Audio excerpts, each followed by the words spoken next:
এই ছেলে, তুই জানতি না তুই কোন মেয়েকে দেখতে আসছিস? না জেনে বুঝিয়ে চলে এসেছিস, ফাজলামি করতেছিস আমার সাথে। দেখ, তুই যত যাই কর, যত তালবাহানাই কর, আমি তোকে কখনোই বিয়ে করব না, এটা আমার শেষ কথা। এই শোনো, তুমি নিজেকে কি মনে করো? হ্যাঁ, বিশ্বসুন্দরী নাকি? তোমাকে ছাড়া আমার চলবে না। শোনো, তুমি যদি পৃথিবীর শেষ নারী হয়ে থাকো, তারপরও আমি তোমাকে বিয়ে করব না। বিয়ে করবে না, বিয়ে করবে না যখন তাহলে এসেছিস কেন? দেখ, এবার অন্তত আমার পিছু ছেড়ে দে, আমি তোকে খুন করে ফেলবো বলে দিলাম। আমার জীবনে কি মায়া নাই নাকি? আমি তোমার মতো একটা দজ্জাল মেয়েকে বিয়ে করে জীবনটা আবারও ধ্বংস করে ফেলবো? এমনি তোমার সাথে সম্পর্ক থাকাকালীন সময়ে তুমি কি আমাকে কম জ্বালিয়েছো? একবার রেহাই পেয়েছি, আর তোমার মতো বাদরকে আমার গলায় ঝুলাতে আমি প্রস্তুত নই। এই, তুই আমাকে কি বললি? আমি বাদর? তুই বাদর, তোর 14 গোষ্ঠী বাদর। এই, একদম মুখের ভাষা ঠিক করে কথা বলো। হ্যাঁ, সম্পর্কে জড়ানোর আগে তো এত মিষ্টি মিষ্টি কথা বলতে। তোমার কথা দেখেই তো আমি পুরো ফিদা হয়ে গিয়েছিলাম। কিন্তু কে জানতো এই মিষ্টি কথার আড়ালে এরকম একটা ডাইনি লুকিয়েছিল। দেখ আরিয়ান, একদম ভালো হবে না কিন্তু, এই বলে দিলাম। তুই কি ভেবেছিস? হ্যাঁ, তুই এরকম সং সেজে আসবি আর আমি তোকে বিয়ে করে নিব? অসম্ভব, কখনোই না। আমি কখনোই তোর মতো একটা ফাজিল ছেলেকে বিয়ে করব না। তুমি কি মনে করেছো তোমার মতো একটা বেয়াদব মেয়েকে বিয়ে করার জন্য আমি খুব মনে হয় মরিয়া হয়ে বসে আছি? আমি যদি আগে থেকে জানতাম যে আমার পরিবার তোমার বাড়িতে আসছে বা তোমাকে দেখতে আসছে, তাহলে আমি কখনোই তাদের সাথে আসতাম না। না নিজে আসতাম, না তাদেরকে আসতে দিতাম। তোমার এই আসল চেহারা তাদের সামনে নিয়ে আসতাম না। তারা নিশ্চয়ই চাইতো না এরকম একটা ডাইনির হাতে তার ছেলে জীবন তুলে দে, তার ছেলে সুন্দর জীবনটা নষ্ট করে দিক। আরিয়ান, এবার কিন্তু তুই খুব বেশি বাড়াবাড়ি করছিস। আচ্ছা শোন না, তুই আমাকে বিয়ে করতে চাস না আমি তোকে বিয়ে করতে চাই? আমরা দুজনে যখন এক কথায় অটল, তাহলে এখন নিচে গিয়ে তুই তোর পরিবারকে জানিয়ে দিবি আমাকে তোর পছন্দ হয়নি। কেন পছন্দ হয়নি কিছু একটা বলে দিবি। আমিও নিচে গিয়ে আমার পরিবারকে জানিয়ে দিব আমার তোকে পছন্দ হয়নি, ঠিক আছে? পাগল নাকি? আপনার ইচ্ছা হয়তো আপনি গিয়ে বলবেন আমার শখ নাই, বাবা জানতে পারলে আমাকে মেরেই ফেলবে। সমস্যা আপনার, বিয়ে আপনি করতে চান না। অবশ্যই আপনি গিয়ে আপনার পরিবারকে জানাবেন, আমি না। কথা যখন দুজনের মধ্যে হচ্ছে, তাহলে আমি একা কেন বলবো? সব দোষ কেন আমি একা আমার কাঁধে তুলে নিব? তোকেও আমার সঙ্গে বলতে হবে। আপু, তুই ভাইয়াকে নিয়ে নিচে আয়, সবাই তোদের জন্য অপেক্ষা করছে। নিশির কথা শুনে আদিবা এবং আরিয়ান দুজনই দরজার দিকে তাকিয়ে দেখে আদিবার ছোট বোন নিচে দাঁড়িয়ে আছে এবং মিটিমিটি হাসতেছে। তার হাসি দেখে আদিবা ভীষণ রেগে যায়। যেই তাকে ধরার জন্য এগোয়, অমনি নিশি পালিয়ে যায়। নিশি পালিয়ে যেতে আরিয়ান এবং আদিবা দুজন দুজনের দিকে খুব রাগের নজরে তাকায়। এরপর একজন আরেকজনকে মুখ ঝামটা দিয়ে নিচে চলে আসে। ওরা দুজন নিচে আসতেই পুরো পরিবার খুশিতে আত্মহারা হয়ে যায়। যখন সবাই উৎসুক হয়ে আদিবা এবং আরিয়ানকে জিজ্ঞেস করে তাদের দুজন দুজনকে পছন্দ হয়েছে কিনা, তখন দুজন দুজনের চোখের দিকে তাকিয়ে বোঝার চেষ্টা করে কি বলবে। তারা যখন তাকিয়েছিল কেউ কিছু বলছিল না, তখন দুই পরিবার মনে করে তারা এই বিয়েতে সম্মতি পোষণ করেছে। পুরো পরিবার খুশি হয়ে যায়। তখন আরিয়ানের বাবা আদিবার বাবাকে বলে, বন্ধু, ছেলে মেয়ে যখন নিজেদের মধ্যে নিজেদেরকে পছন্দ করে ফেলেছে, তাহলে আর আমাদের শুভ কাজে দেরি করতে কি? খুব দ্রুত আমরা তাদের চার হাত এক করে দিই। আরিয়ানের বাবার কথা শুনে আদিবার চোখ বড় বড় করে আরিয়ানের দিকে তাকায়। আরিয়ান যখন আদিবার দৃষ্টি লক্ষ্য করে, তখন দেখে আদিবা খুব রেগে তার দিকে তাকিয়ে আছে। তখন সে শুকনো একটা ঢোক গিলে আমতা আমতা করে বলল, আসলে বাবা, আমি আমি কি তখন থেকে আমি করছিস রে? কথা নয়। আচ্ছা বন্ধু শোন, আমি বলি কি, শুভ কাজে দেরি করে লাভ কি? আজকে ওদের কাবিনটা করে রাখি, পরবর্তীতে আরিয়ান আর আদিবার পরীক্ষা শেষ হলে আমরা আনুষ্ঠানিকভাবে তাদের এক করে দিব। তুই কি সব কিছু ভেবে বলছিস? না দেখ, ওরা তো এখনো ছোট। ওদেরকে যদি কিছুটা সময় দেওয়া যেত নিজেদের বোঝাপড়ার জন্য, কারণ সারা জীবন তো ওরা একসাথে থাকবে, তাই না? এখন যদি ওদের বোঝাপড়াটা ঠিক না হয়, তাহলে আমার মনে হয় না তারা পরবর্তীতে নিজেদের মধ্যে কোনো ঠিকঠাকভাবে সংসারটা করতে পারবে। একদম বাবা, আমিও এটাই তোমাকে বলতে চাচ্ছিলাম। দেখো, আমাদেরও তো উচিত নিজেদের মধ্যে বোঝাপড়াটা বুঝে নেওয়া। এখন যদি নিজেদের মধ্যে ঠিকঠাক বোঝাপড়া করে উঠতে না পারি, তাহলে পরবর্তীতেও কিভাবে একসঙ্গে জীবন কাটাবো বলো? দেখো মামনি, তোমার বাবা আর তোমার মায়ের যখন বিয়ে হয় তখন তোমার বাবা মাও কিন্তু নিজেদের আগে থেকে চিনতো না। তারা বিয়ের পরে পরিচিত হয়েছে, জেনেছে, বোঝাপড়াটাও হয়েছে। তারা কি সারা জীবন একসাথে নেই? অবশ্যই আছে। ঠিক তেমনিভাবে আমার আর তোমার আন্টির যখন বিয়ে হয় তখন আমিও তোমার আন্টিকে চিনতাম না, তোমার আত্মীয় আমাকে চিনতো না। শুধু একদিন আমাকে তোমার দাদু এসে বলল, আজকে তোর বিয়ে। আমাকে কোনো কথা বলার সুযোগ না দিয়ে তিনি আমাকে ওই দিন সাথে করে নিয়ে যায় এবং তোমার আন্টির সাথে আমার বিয়ে দিয়ে দেয়। বাসর ঘরে আমি তোমার আন্টিকে প্রথম দেখি। আমরা কি একসঙ্গে নেই? অবশ্যই আছি। আমরা একসঙ্গে আজ 25টা বছর কাটিয়ে দিলাম। এটা করো না, তোমরা নিজেরাও পারবা, আমার বিশ্বাস আছে। এখন এই দীর্ঘ সংসার জীবন পার করে কি মনে হয় জানো মামনি? ভাগ্যি সেদিন তোমার দাদু আমাকে বিয়েটা দিয়েছিল তোমার আন্টির সাথে, না হলে তো এত সুন্দর মনের একজন মানুষকে আমি হারিয়ে ফেলতাম। আমার ছেলেটা হয়তো একটু গাধা, কিন্তু তার মনটা অনেক ভালো, আমি জানি এবং মানি। ও তোমাকে নিশ্চয়ই ভালো রাখবে। বিশ্বাস করো, একদিন তুমিও আমার মতো সবার সামনে দাঁড়িয়ে বলবে, ভাগ্যিস আন্টি, ভাগ্যিস আঙ্কেল সেদিন আমাকে এই গাধাটার সাথে বিয়ে দিয়েছিল। বাবা, কি করছো তুমি এসব? ওদের সামনে আমাকে অপমান করছো। এই চুপ কর তো। আইসে আমার অপমান নিয়ে রে, তোর আবার মান অপমান কিসের রে? আরিয়ানের বাবার কথা শুনে আদিবা খুব রেগে আরিয়ানের দিকে তাকায়।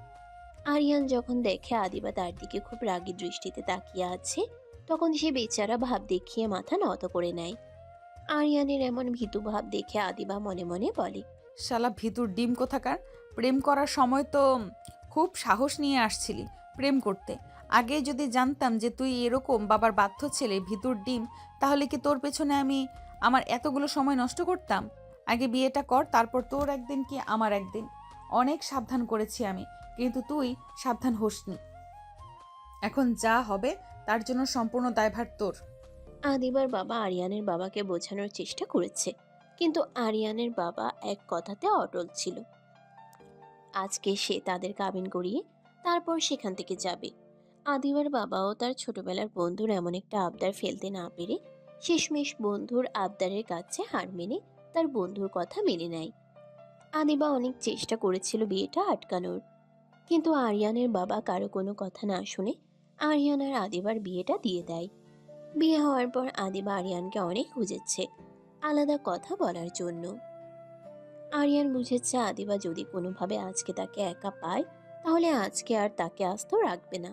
তাই সে কোনোভাবেই আদিবার সামনে আসেনি, সব সময় পালিয়ে বেরিয়েছে। আরিয়ান কোনোভাবে নিজেকে বাঁচিয়ে বাঁচিয়ে সেদিন তার বাবার সাথে বাড়ি ফিরে আসে। পরের দিন আরিয়ান আর ইউনিভার্সিটিতে যাওয়ার ভুল করে না, কারণ আজকে যে করেই হোক আদিবা ইউনিভার্সিটিতে আসবে আরিয়ানের সাথে দেখা করতে। তখন সে যদি কোনোভাবে আরিয়ানকে একা খুঁজে পায়, তাহলে তাকে কাঁচা চিবিয়ে খাবে। আদিবা সকাল সকাল কোনো কথা না বলে সোজা ইউনিভার্সিটিতে চলে আসে, তার বাবা মায়ের সঙ্গেও দেখা করে না। আদিবা ইউনিভার্সিটিতে এসে পুরো ইউনিভার্সিটি ঘুরে আরিয়ানকে খুঁজে বেরিয়েছে। আরিয়ানের বন্ধু বান্ধবের কাছ থেকে আরিয়ানের ব্যাপারে খোঁজ খবর নেয়, কিন্তু কেউ কোনো খবর জানে না। হঠাৎ আদিবা যে আরিয়ানের খোঁজ খবর নিচ্ছে সেটা দেখে আরিয়ানদের বন্ধুরা অবাক হয়, কারণ আরিয়ানের বন্ধুরা জানে আদিবার সাথে আরিয়ানের ব্রেকআপ হয়ে গিয়েছে অনেক আগে। তাহলে হঠাৎ করে আদিবা কেন আরিয়ানের খোঁজ খবর নিচ্ছে? আদিবা পুরো ক্যাম্পাস খুঁজেও যখন আরিয়ানকে পেল না, তখন হতাশ হয়ে ক্যাম্পাসের পশ্চিম পাশের বট গাছের নিচে বসে পড়ে। মাথায় হাত দিয়ে চুল মুঠো করে ধরে কি যেন ভাবছিল। এমন সময় দূর থেকে পরিচিত একটি কণ্ঠ ভেসে আসে। আদিবা মাথা তুলে তাকাতেই দেখে খুব পরিচিত মুখ, আরিয়ানের সবচেয়ে কাছের বন্ধু রাশেদ, যাকে সবাই বলে দুই দেহ এক প্রাণ। সারা সময় একসাথেই থাকে তারা। রাশেদ তখন তার অন্যান্য বন্ধুদের সাথে আড্ডা আর হাসি তামাশায় ব্যস্ত। রাশেদের দিকে অদ্ভুত দৃষ্টিতে কিছুক্ষণ তাকিয়ে আদিবা হঠাৎ উঠে দাঁড়ায় এবং তার দিকে হাঁটতে থাকে। রাশেদ তখনও বুঝতে পারেনি আদিবা তার দিকে এগোচ্ছে। আদিবা একদম কাছে চলে আসতেই রাশেদ হঠাৎ পেছনে ফিরে তাকায়। আদিবাকে দেখা মাত্রই তার মুখের হাসি মিলিয়ে যায়, যেন রং ফ্যাকাশে হয়ে কান্নার মতো মুখভঙ্গি। এরপর কোনো মতে দৌড়ে পালানোর মতো করে ছুটতে শুরু করে। রাশেদকে দৌড়াতে দেখে আদিবা নিজেও তাকে ধরার জন্য দৌড়াতে থাকে। রাশেদের বাচ্চা, তোকে যদি আমি আরেকবার পাই তোকে শেষ করে ফেলবো। দাঁড়া দাঁড়া কইতেছি। দেখ না, আমারে আমারে সাইরা দে, আমি কিছুই জানি না। তোর জামাইরে গিয়ে ধর। তোর বন্ধুরে কোথায় লুকিয়ে রাখছুস? কোন গর্তে লুকায় রাখছুস? ঠিকানা দে, না দিলে তোকে খাইছি। দেখ, আমি কিচ্ছু জানি না। তোর জামাই দেখ বাড়িতে লুকায় আছে। এভাবে আমার পিছে দৌড়াইস না, লোকে দেখলে খারাপ ভাববে। আমি ইনোসেন্ট বোকা একটা ছেলে, আমার চরিত্রে কালি লাগাইস না। রাশিদের কথা শুনে আদিবার মনের সন্দেহটা আরো বেড়ে যায়। আরিয়ান ইচ্ছে করেই আজ ইউনিভার্সিটিতে আসেনি, যেন আদিবার সামনে না পড়তে হয়। দৌড়াতে দৌড়াতে হাঁপিয়ে আদিবা থেমে যায়। কিছুক্ষণ শ্বাস নিয়ে সে ক্যান্টিনে চলে আসে, কফি নিয়ে বসে থাকে আর ভাবে আরিয়ানকে কিভাবে টাইট দেওয়া যায়। এমন সময় আদিবার বেস্ট ফ্রেন্ড সোনালি এসে সামনে বসে। কিরে, তুই এভাবে রাশেদকে তেড়ে বেড়ালি কেন? আর তুই সকাল থেকে আরিয়ানের খোঁজ করছিস কেন? পুরো ক্যাম্পাস তোদের নিয়ে কথা বলতেছে, তোরা নাকি আবার সম্পর্কে গেছিস, মিল হয়ে গেছে, ব্লা ব্লা ব্লা। ঠিকই তো বলছে, ভুল কিছু বলেনি। শুধু মিল না রে, গভীর মিল হয়েছে। আমার বাপ জোর করে ওই বেটা আরিয়ানের সাথে আমার বিয়ে দিয়ে দিয়েছে। কি, তুই বিয়ে করেছিস? আর এত শান্তভাবে আমায় বলছিস? কবে, কিভাবে? কিছুই বললি না। আমি নিজেও ঠিক করেছিলাম তোকে বলবো। গতকাল ভার্সিটি থেকে বাসায় ফেরার পর বাবা হুট করে বলল তার ছোটবেলার বন্ধু আশরাফ চৌধুরী আসবে পরিবার নিয়ে। মাও বলল তৈরি হতে, আমিও সাদা মনে তৈরি হয়ে গেলাম। কিন্তু শালা তৈরি হওয়ার পরে যখন বাবার বন্ধুর পরিবারকে দেখি ভালোই লাগছিল। আড্ডা, খাওয়া দাওয়া, আনন্দ সবকিছু সুন্দর ছিল। কিন্তু হুট করে বাবার বন্ধুর ছেলে এসে ঢুকলো, আর তাকে দেখেই আমার মাথা ঘুরে গেল। কারণ সে আর কেউ নয়, ওই খবিশ আরিয়ান। কোনো মতে সহ্য করলাম, কিন্তু এরপর বাবার বন্ধুর মাথায় না জানি কোন ভূত চাপলো, তার ছেলের সাথে আমার বিয়ে দিয়ে নাকি বন্ধুত্ব আত্মীয়তায় রূপ দেবে। বাবাও মানুষটা সাদাসিধে, বন্ধু যা চাইলো বিনা কথায় মেনে নিয়ে আমাকে জোর করে আরিয়ানের হাতে তুলে দিল। কি বলছিস? কপাল বলতে হবে। মানুষ পরিবারকে ফাইট করে প্রেমিককে বিয়ে করে, আর তোর পরিবার তোকে জোর করে তোর প্রাক্তন প্রেমিকের সাথে বিয়ে দিয়ে দিল। বাজে কথা বলবি না। ও আমার প্রেমিক না, প্রাক্তন। আর আমি ভুলিনি ও আমার সাথে কি করেছিল। তোরা ভুলে গেলেও আমার ক্ষতটা এখনো তাজা। আমি এত তাড়াতাড়ি ক্ষমা করব কল্পনা করিস কি করে? কিন্তু এখন করবি কি? বিয়ে তো হয়ে গেছে।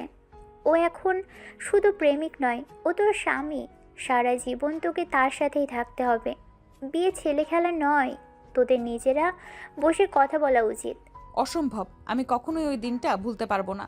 আমার এখনো প্যানিক অ্যাটাক হয়, শ্বাস নিতে পারি না। ওকে দেখলেই মনে হয় দম বন্ধ হয়ে আসছে। আমি ওকে ক্ষমা করতে পারবো না। তারপরও তো কিছু একটা করতে হবে। তোরা এভাবে সারা জীবন থাকতে পারবি না। নিজেদের মধ্যে ভুল বোঝাবুঝি থাকলে। পৃথিবীর সব সমস্যারই একটা সমাধান থাকে সোনালি। বিয়ে হয়েছে, এর সমাধানও আছে। কি কি করতে চাইছিস তুই? আমি কখনোই আরিয়ানের সাথে নিজেকে কল্পনাও করতে পারি না।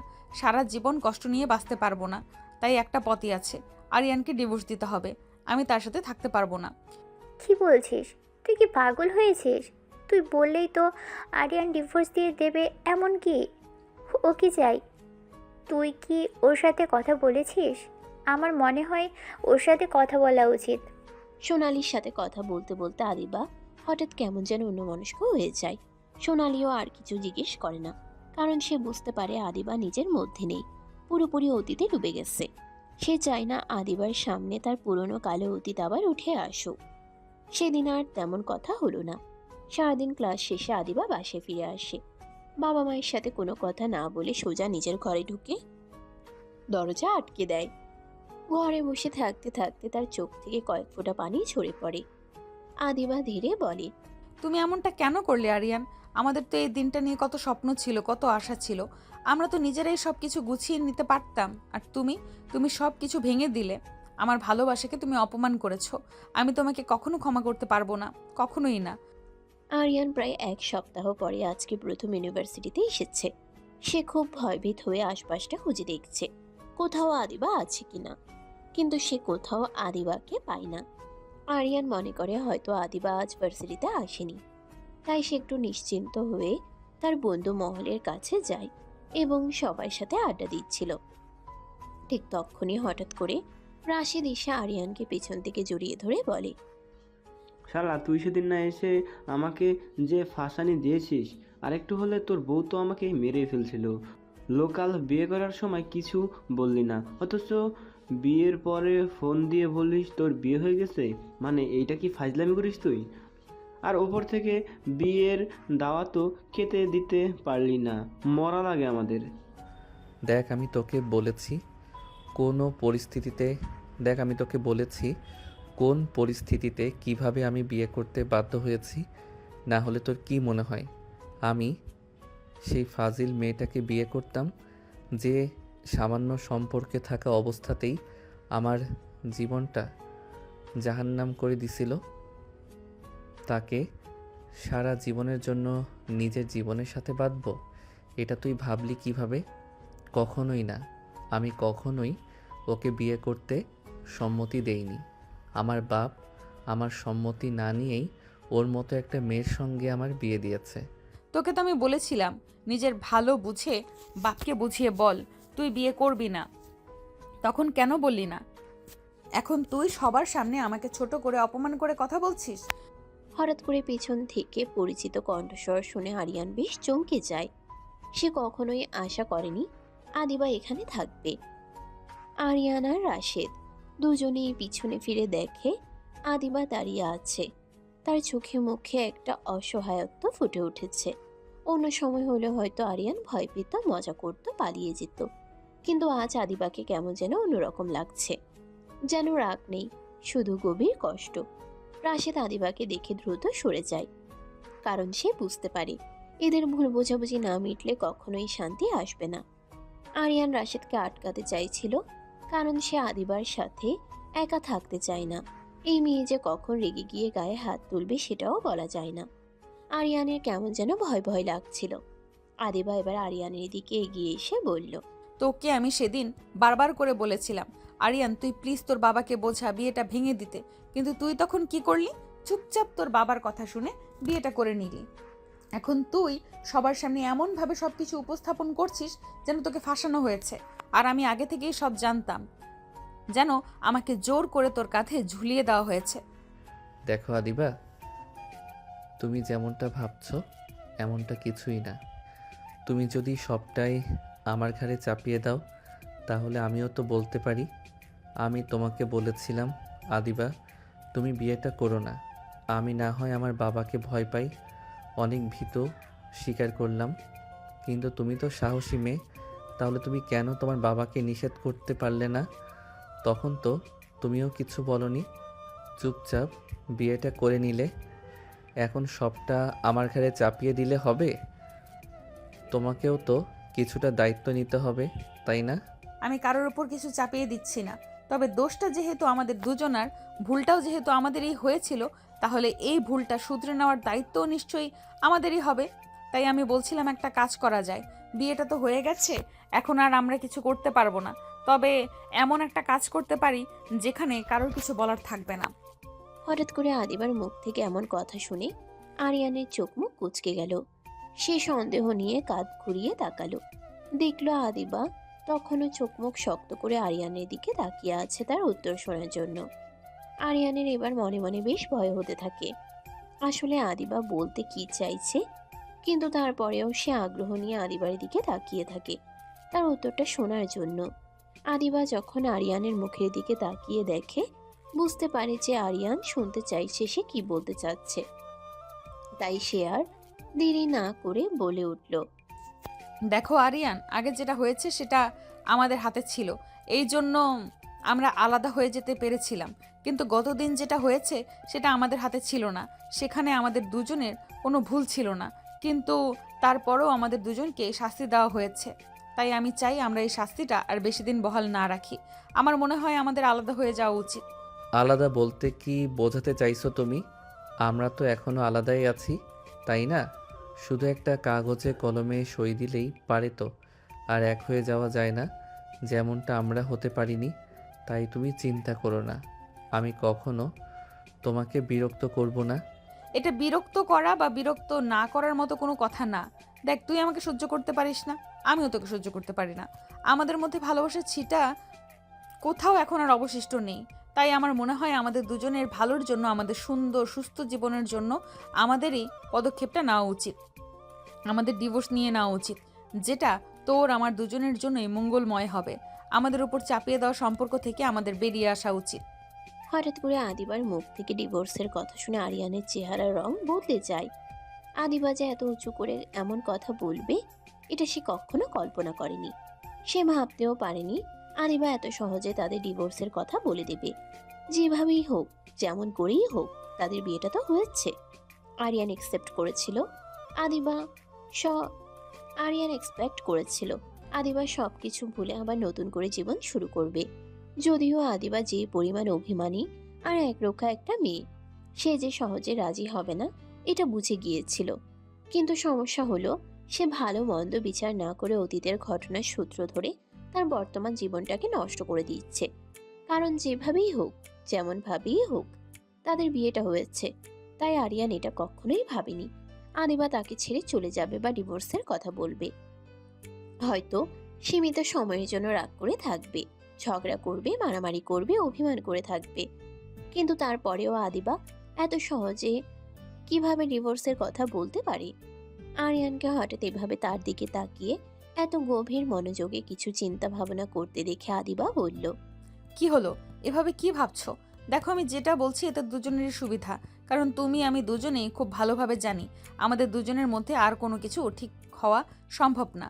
তাই যেটা সম্ভব না সেটা জোর করে সম্ভব করতে গিয়ে আমাদের দুজনের সময় আর ধৈর্যের পরীক্ষা দেওয়াটা মনে হয় ঠিক হবে না। বাবা, খুব জ্ঞানী হয়ে গেছো দেখছি। ঠিক লাভ ক্ষতির হিসাব তুমি কবে থেকে করছো? আগে তো কখনো এমন জটিল হিসাব করতে তোমাকে দেখিনি। জ্ঞানী কিনা জানি না, তবে নিজেকে ভালো রাখতে শিখেছি, নিজেকে নিয়ে বাঁচতে শিখেছি। সব থেকে বড় কথা, এখন নিজেকে নিয়ে ভাবতে শুরু করেছি। কারণ অনেক তো হলো অন্যের জন্য ভাবা, অন্যের জন্য তো ভেবে দেখলাম, কি পেলাম? কিছুই না। এত কিছু ভেবে, এত ক্যালকুলেশন করে কি কখনো এভাবে থাকা যায় না? কাউকে ভালো রাখা যায়?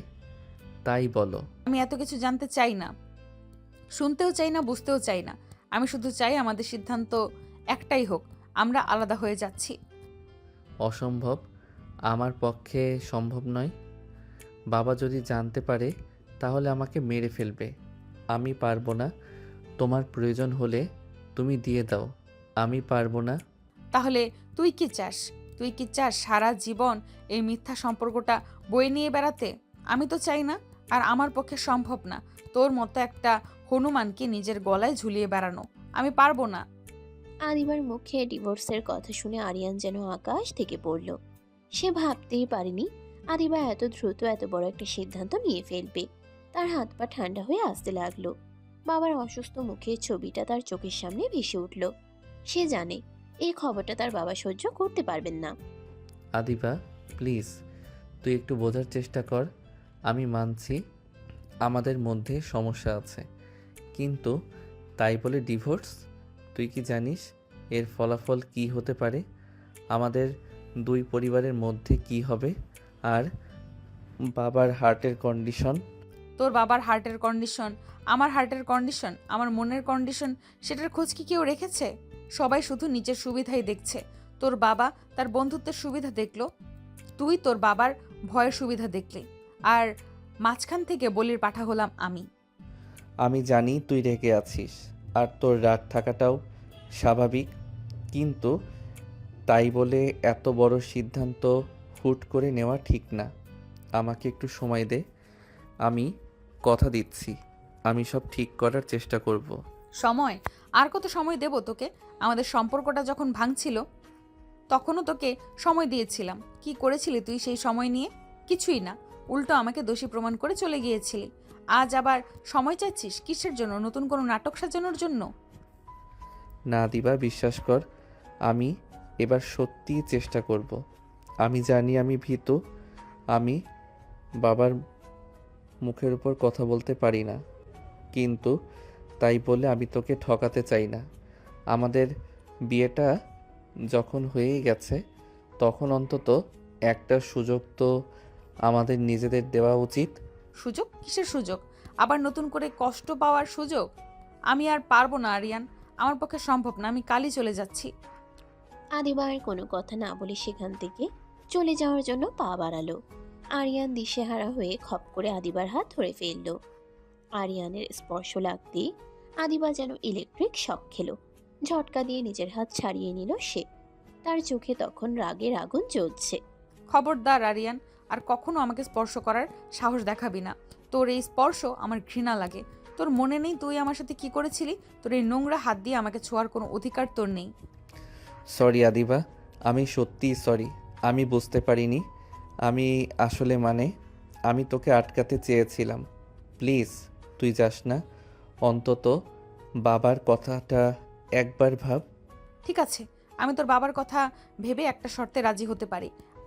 কি শর্ত বল? আমি যে কোনো শর্তে রাজি। আমরা এই বিয়েটা মেনে নিব, কিন্তু শুধু সমাজের সামনে। আমরা একসাথে নিচে থাকবো, কিন্তু স্বামী স্ত্রী হিসেবে নয়, বরং অপরিচিত মানুষের মতো। আমাদের মধ্যে কোনো সম্পর্ক থাকবে না, আর কোনো কথা থাকবে না। তুই তোর মতো থাকবি, আমি আমার মতো থাকবো। আর সবার সামনে আমরা এমন ভাব করব যেন আমরা খুব সুখী দম্পতি।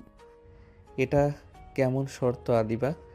এক ছাদের নিচে অপরিচিতের মতো থাকা কি সম্ভব? সম্ভব কি অসম্ভব সেটা আমি জানি না, তবে তুই যদি চাস আমি এই মুহূর্তে ডিভোর্স না দেই, তাহলে তোকে এই শর্ত মানতেই হবে। আর যদি না মানিস, তাহলে কাল সকালেই আমি চলে গিয়ে উকিলের সাথে কথা বলবো। তুই নিজেও রেডি থাকবি, আমরা দুজন একসঙ্গে যাব। আরিয়ান মহা বিপদে পড়ে গেল। একদিকে বাবার অসুস্থতা, অন্যদিকে আদিবার কঠিন শর্ত।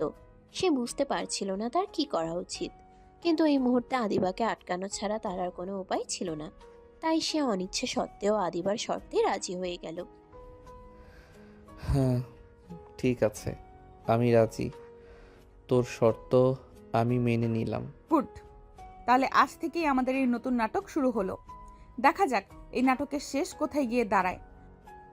আদিবা আরিয়ানকে দেখে কিছুক্ষণ চুপচাপ দাঁড়িয়ে রইল, কোনো কথা বলল না। আরিয়ান বোকার মতো দাঁড়িয়ে রইল। সে বুঝতে পারছিল না সে ঠিক করলো না ভুল করলো। তবে একটা কথা সে নিশ্চিত ছিল, তার জীবনটা এবার সত্যিই নরক হতে চলেছে।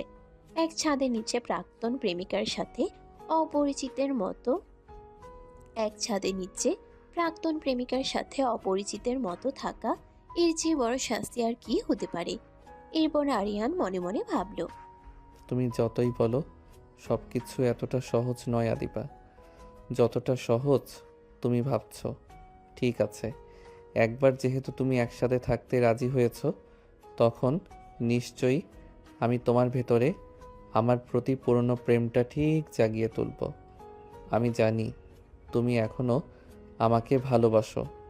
এই ভালোবাসাটাকে আমি আবার জাগিয়ে তুলব। এখন তুমি যতটা সহজে আমাদের বিচ্ছেদের কথা বলছো, কিছুদিন পর তুমি বলবে আরিয়ান তোমাকে ছাড়া সম্ভব না। আমি তোমাকে কোনোভাবে ছাড়তে পারবো না। I promise. তুমি এটা বলবে। আমি যে করে হোক তোমার ভুল ভাঙব। তুমি এখনো আমাকে ভুল বুঝে চলেছ। আমি কখনো তোমাকে আমার থেকে দূরে যেতে দেব না। একবার যে ভুলটা আমি করেছি, সেই ভুলটা আমি বারবার কখনোই করব না। মনে মনে এত কি ভাবছো তুমি? দেখো, শুধুমাত্র আঙ্কেলের শরীরের কথা ভেবে আমি তোমার শর্তটা মেনে নিচ্ছি। আঙ্কেল যতদিন না একটু সুস্থ হচ্ছেন, ততদিন আমি তোমার সাথে তোমার বাড়িতে তোমার বউ হয়ে থাকবো। আঙ্কেল একটু সুস্থ হলে তুমি তোমার রাস্তায়, আমি আমার রাস্তায়। তখন আর কেউ কোনোভাবেই আমাকে তোমার সাথে বেঁধে রাখতে পারবে না। চিন্তা করো না, তোমাকে আর আটকাবো না। তখনই তোমাকে আটকাতে পারিনি, আর এখন তোমাকে আটকানোর কথা চিন্তা করাও তো বিলাসিতা মনে হচ্ছে। তুমি নিশ্চিন্তে থাকো, তোমার কোনো অসুবিধা হবে না। তুমি যতদিন আমার বাড়িতে আমার স্ত্রী হিসেবে থাকবে, তোমার সমস্ত দায়িত্ব আমার। তোমাকে অভিযোগ করার কোনো সুযোগ দেব না, চিন্তা করো না তুমি। আরিয়ানের কথা শুনে আদিবা পুরো স্তব্ধ হয়ে যায়। সে ভেবেছিল আরিয়ান হয়তো তাকে আটকাবে, তার কথার বিরোধিতা করবে, তার এই শর্ত কোনোভাবে মেনে নেবে না। আরিয়ান হয়তোবা তাকে আটকানোর চেষ্টা করবে সারা জীবনের জন্য। কিন্তু আদিবাকে ভুল প্রমাণিত করে দিয়ে আরিয়ান যখন তার পুরো শর্ত মেনে নিল, তখন আদিবা পুরো ভেঙে পড়ল ভেতর থেকে, এবং সে মনে মনে বলল, তুমি আজকেও ফিরিয়ে দিলে আমাকে, আমাকে হতাশ করলে। আমাকে হতাশ করা তোমার অভ্যাসে পরিণত হয়েছে। তুমি প্রতিনিয়ত আমাকে এইভাবেই আশাহত করো। তোমাকে ভালোবাসাটাই হয়তো আমার ভুল ছিল। আমি হয়তো ভুল সময় ভুল মানুষকে ভালোবেসে ফেলেছি। আরিয়ান দেখে আদিবা মন খারাপ করে কিছু একটা ভাবছে। আরিয়ান বুঝতে পারে না হঠাৎ করে আদিবার মন খারাপ হয়ে গেল কেন, কিন্তু সে বুঝতে পারে আদিবা নিশ্চয়ই কিছু না কিছু ভাবছে তাদের অতীত নিয়ে। এই কালো অতীতটা সবসময় তাদের মাঝখানে চলে আসে এবং তাদের দুজনকে আলাদা করার চেষ্টা করে। আরিয়ান খুঁজে পায় না কবে এই অতীতের সুতোয় আগুন পড়বে, যেদিন সেই কালো অতীতটা পুড়ে ছাই হয়ে যাবে। হুট করে আরিয়ান আদিবাকে বিদায় জানিয়ে চলে যাওয়ার সময় আদিবা আবার আরিয়ানকে বলে ওঠে, আরিয়ান শোনো, তোমার সাথে আমার কথা এখনো শেষ হয়নি। তুমি ক্যাম্পাসে কাকে কাকে বলেছো আমাদের বিয়ের ব্যাপারে? রাশেদ। কে কে জানে আমাদের বিয়ের ব্যাপারে? না, আর কেউ নেই যাকে বলা যায় এই বিষয়ে। এছাড়া আর কেউ জানে না? ঠিক আছে, খুব ভালো বলেছো। আমি, তুমি, রাশেদ আর সোনালি ছাড়া কেউ যেন এই বিষয়ে কিছুই না জানতে পারে। আর যদি কেউ কোনোভাবে জানতে পারে তোমার আর আমার বিয়ের কথা, তাহলে বিশ্বাস করো আমার থেকে খারাপ আর কেউ হবে না। তোমাকে তো আমি একদম শেষ করে ফেলবো। অনেক সহ্য করেছি তোমার বাড়াবাড়ি। বিশ্বাস করো আমার মধ্যে আর 1 ইঞ্চিও জায়গা নেই এই অসহ্য যন্ত্রণাগুলো নেওয়ার মতো। আমি কোনোভাবে মানব সমাজে তোমাকে নিজের বলে পরিচয় দিতে পারবো না, অসম্ভব। তোমার কি মনে হয় না আদিবা, এবার তুমি একটু বেশি বাড়াবাড়ি করছো? এটা আবার কেমন শর্ত? তুমি বলেছো তুমি আলাদা থাকবে একই ছাদের নিচে থেকেও। আমি সেটা মেনে নিয়েছি, কিন্তু লোকে জানবে না তুমি আমার স্ত্রী, আমি তোমার স্বামী। এটা কিভাবে সম্ভব? এটা তো কোনো না কোনোভাবে সবাই জানতেই পারবে, তাই না? যেহেতু আমরা একই বাড়িতে থাকবো, একসাথেই থেকে আসবো, সেহেতু ইউনিভার্সিটির সবাই জানতে আর কতক্ষণ? তারা নিজে থেকেই যখন জানতে পারবে, সমস্যা নেই। কিন্তু এখন কাউকে কিছু জানানো যাবে না। তা তুমিও জানবে না, আমিও জানবো না। যখন তারা নিজে থেকে জানবে, জানুক। দিনটি ছিল আরিয়ান আর আদিবার জীবনের এক অদ্ভুত সন্ধিক্ষণ। ভার্সিটির বটগাছতলার সেই কঠিন শর্তের পর আদিবা যেন এক নতুন ভূমিকায় অবতীর্ণ হলো, অবাস্তব নাটকের নায়িকা। আরিয়ানও তার শর্ত মেনে নিয়েছিল বটে, কিন্তু মনে মনে ঠিক করেছিল এই খেলা সে সহজে শেষ হতে দেবে না। সন্ধ্যার পর আদিবা তার বাবা মায়ের কাছ থেকে বিদায় নিয়ে আরিয়ানের বাড়িতে আসে। নতুন বউকে বরণ করে নেওয়ার জন্য আরিয়ানের বাড়িতে উৎসবের আমেজ। শাশুড়ি মা হাসি মুখে ফুলের পাপড়ি ছিটিয়ে তাকে ঘরে তোলেন। আদিবা যান্ত্রিকের মতো সব আনুষ্ঠানিকতা পালন করতে থাকে। তার মুখের হাসিটা ছিল কেবলই মুখোশ, যার আড়ালে চাপা ছিল একরাশ হতাশা আর কঠিন প্রতিজ্ঞা। আরিয়ানের বাবা খুশি হয়ে আদিবাকে কাছে ডেকে নিয়ে মাথায় হাত বুলিয়ে দিলেন। মামনি, আজ থেকে এইটা তোমার ঘর। তুমি আর আরিয়ান সুখে শান্তিতে থাকো। তোমরা দুজনেই আমাদের গর্ব। আদিবা জোর করে একটা হাসি ধরে রেখে আরিয়ানের বাবার পায়ে হাত দিয়ে প্রণাম করে। তখন আরিয়ানের মায়ের চোখ ছলছল। তিনি এসে আদিবাকে জড়িয়ে ধরেন। মাগো, তুমি আমাদের বাড়িতে আসায় সব আলো ঝলমল করছে। আমার ছেলেটা হয়তো একটু পাগলাটে, কিন্তু মনটা খুব ভালো। ও তোমাকে খুব ভালোবাসে। আরিয়ানের জীবনে তুমি যে এলে, এতেই আমাদের আনন্দ। এই কথাটা শুনে আদিবার ভেতরের জমাট ক্ষোভটা মাথাচাড়া দিয়ে ওঠে। ভালোবাসে? আদিবা কোনো মতে নিজেকে সামলে নিল, যেন তার ভেতরের আসল কথাটা মুখে বেরিয়ে না আসে। সে শুধু মাথা নত করে মৃদুস্বরে বলল, আপনাদের আশীর্বাদ থাকলে সব ঠিক থাকবে আন্টি।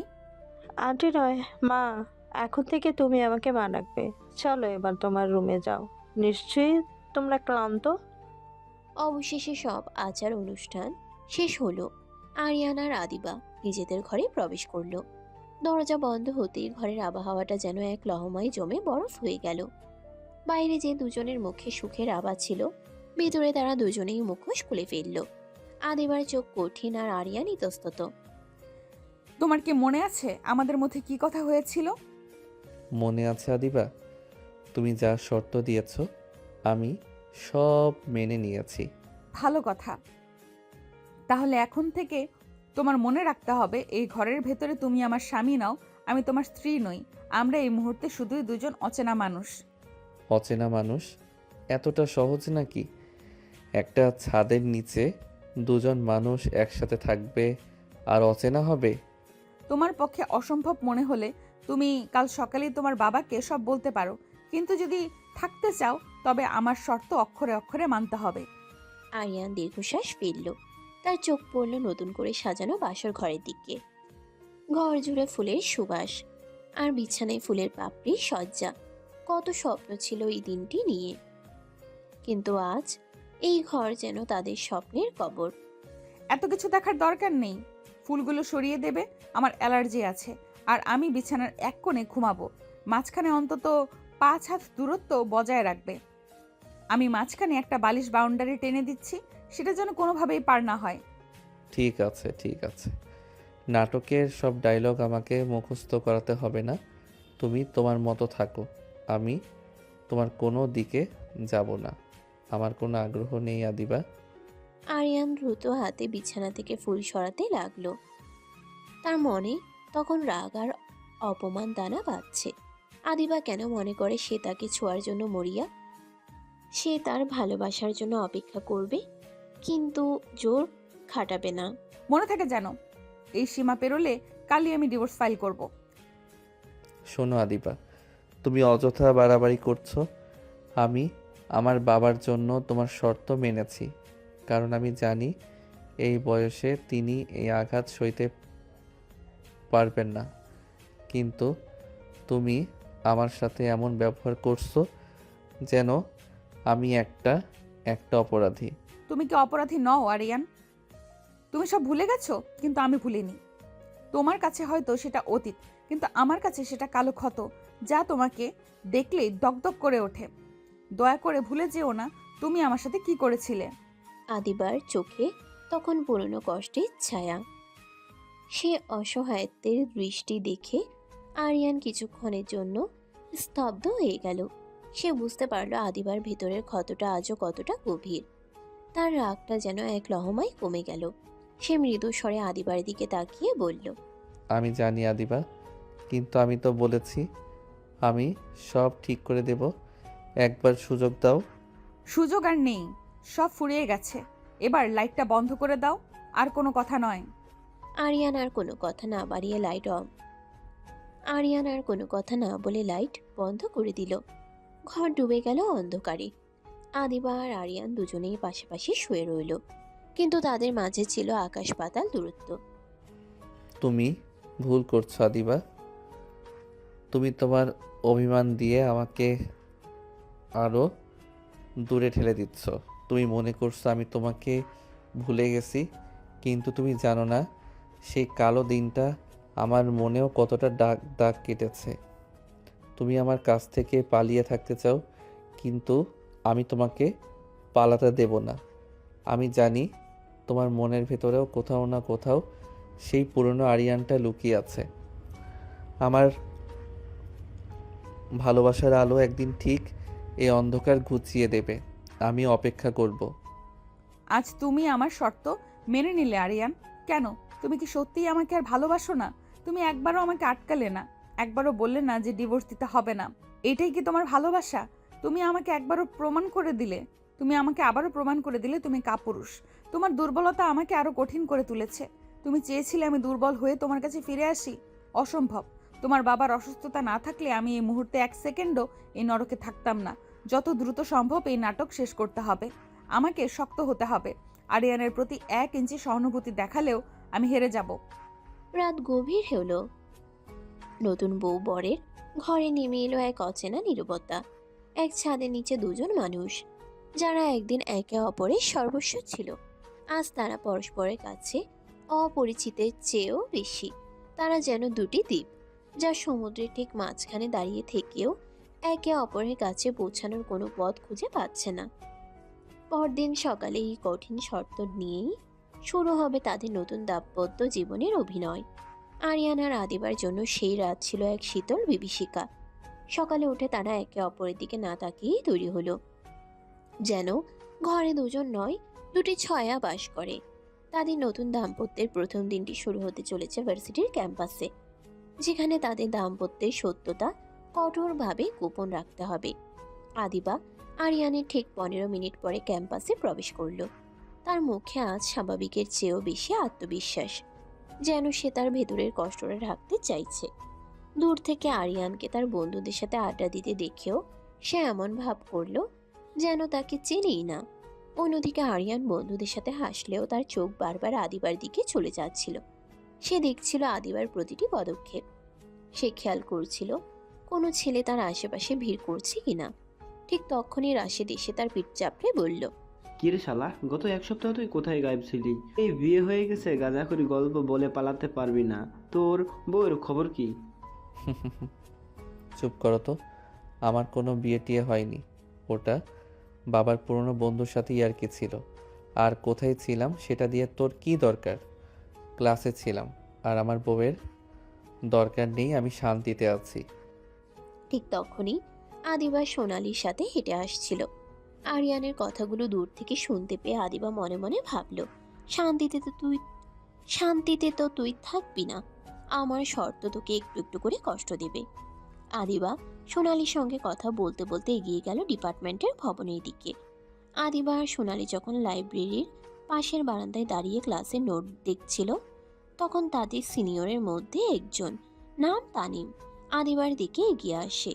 তানিম দেখতে সুপুরুষ এবং ক্যাম্পাসে আদিবার প্রতি তার আগ্রহের বিষয়টা ছিল ওপেন সিক্রেট।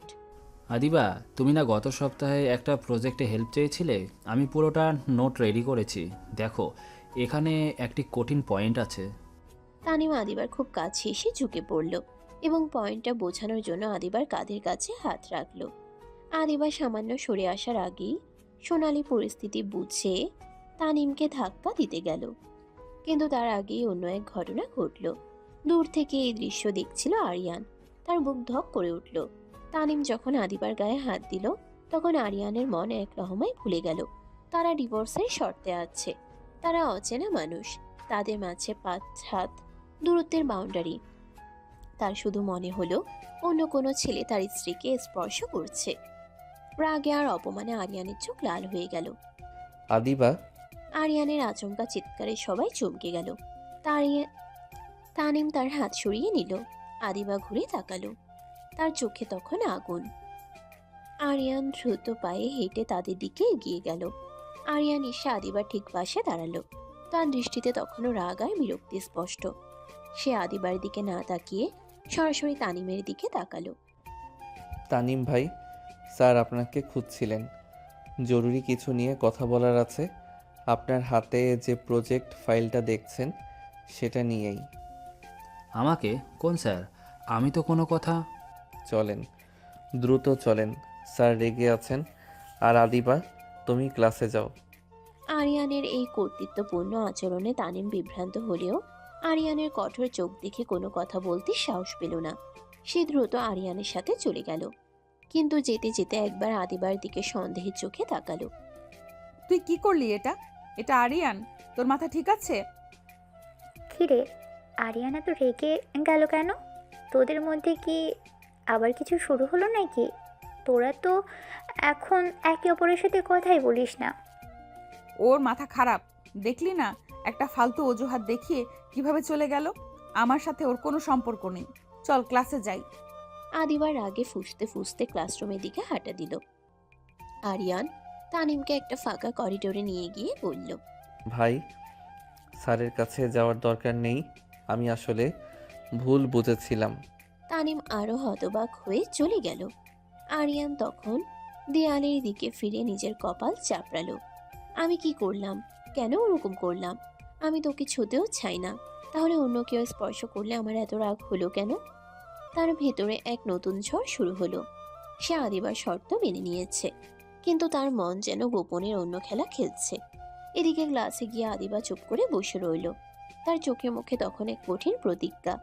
আরিয়ানের এই বাড়াবাড়ি তাকে বুঝিয়ে দিয়েছে আরিয়ান এখনো তাকে নিজের সম্পত্তি মনে করে। এই সম্পর্ক আরো বিষাক্ত হওয়ার আগেই তাকে ডিভোর্সের পথে হাঁটতে হবে। তুই আমার জীবনের ওপর অধিকার খাটানোর কে আরিয়ান? তুই আমার কেউ না, তুই আমার স্বামী না। তোর এই অধিকারবোধ আমি গুড়িয়ে দেব।